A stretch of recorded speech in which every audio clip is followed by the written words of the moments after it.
கன்னியாகுமரியில் உள்ள திருவள்ளுவர் சிலையை உலக பாரம்பரிய தலமாக அறிவிக்க வலியுறுத்தி ஒசூரில் 133 சதுர அடியில் மொசக் காகிதங்களை கொண்டு திருவள்ளுவரின் உருவப்படத்தை வடிவமைத்து மென்பொறியாளர் அசத்தியுள்ளார்.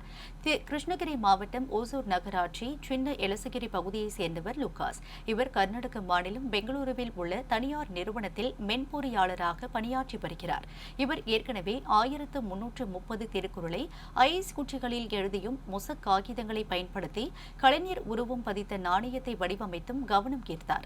இதுபோன்ற வித்தியாசமான முயற்சிகளால் லூகாஸ் பல்வேறு விருதுகளை பெற்றுள்ள நிலையில் திருவள்ளுவர் தினத்தை ஒட்டி திருக்குறள் குறித்த விழிப்புணர்வை ஏற்படுத்தும் வகையில் புதிய முயற்சி ஒன்றை மேற்கொண்டார். இதில் திருக்குறளின் 133 அதிகாரங்களை குறிக்கும் வகையில் 3 லட்சம் மொசக் காகிதங்களை கொண்டு கன்னியாகுமரி கடற்கரையில் அமைந்துள்ள திருவள்ளுவர் சிலையை வடிவமைத்துள்ளார். தினமும் வேலையை முடித்துவிட்டு மொசைக் காகிதங்களில் திருவள்ளுவர் சிலை வடிவமைத்ததாகவும் திருவள்ளுவர் தினத்தை ஒட்டி கன்னியாகுமரியில் உள்ள திருவள்ளுவர் சிலை பகுதியை உலக பாரம்பரிய தலமாக அறிவிக்க வலியுறுத்தியும் இந்த முயற்சியை மேற்கொண்டதாக லூகாஸ் தெரிவித்துள்ளார்.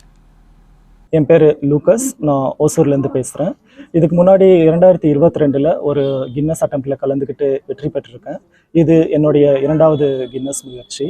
இந்த மொசைக் ஆர்ட்டில் திருவள்ளுவரை வடிவமைக்கணும் அப்படின்ற ஒரு கனவு இருந்தது. அதை திருக்குறளோட அதிகாரங்களின் எண்ணிக்கை 133, அதோட ஒத்து போகிற மாதிரி 133 சதுர அடியில் செஞ்சுருக்கேன். இதில் மொத்தம் 3 லட்சத்திற்கும் அதிகமான மொசைக் பீசஸை பயன்படுத்தியிருக்கேன். மொசைக் ஆர்ட்டில் இதுக்கு முன்னாடி கலைஞர் அவர்கள், வள்ளலார், எம்ப்ளம் ஆஃப் இந்தியா, சமீபத்தில் இஸ்ரோ சிவன் அவர்கள் போன்ற இதுக்கு முன்னாடி உருவாக்கியிருந்தேன். இந்த வாட்டி திருவள்ளுவர் தினத்துக்காக திருவள்ளுவரில் கன்னியாகுமரியில் இருக்கிற திருவள்ளுவர் சிலையை மொசைக் ஆர்ட்டில் பண்ணணும்னு நினச்சி இன்றைக்கி செஞ்சுருக்கேன். இது கண்டிப்பாக திருக்குறளை ஒரு விழிப்புணர்வு நோக்கத்துக்காக இது செஞ்சுருக்கேன். அது கூட ஒரு கோரிக்கையோடு உலக பாரம்பரிய தலம் என்ற கோரிக்கை வள்ளுவர் சிலைக்கு கிடைக்கணும் என்ற கோரிக்கையோடையும் இது நான் செஞ்சுருக்கேன்.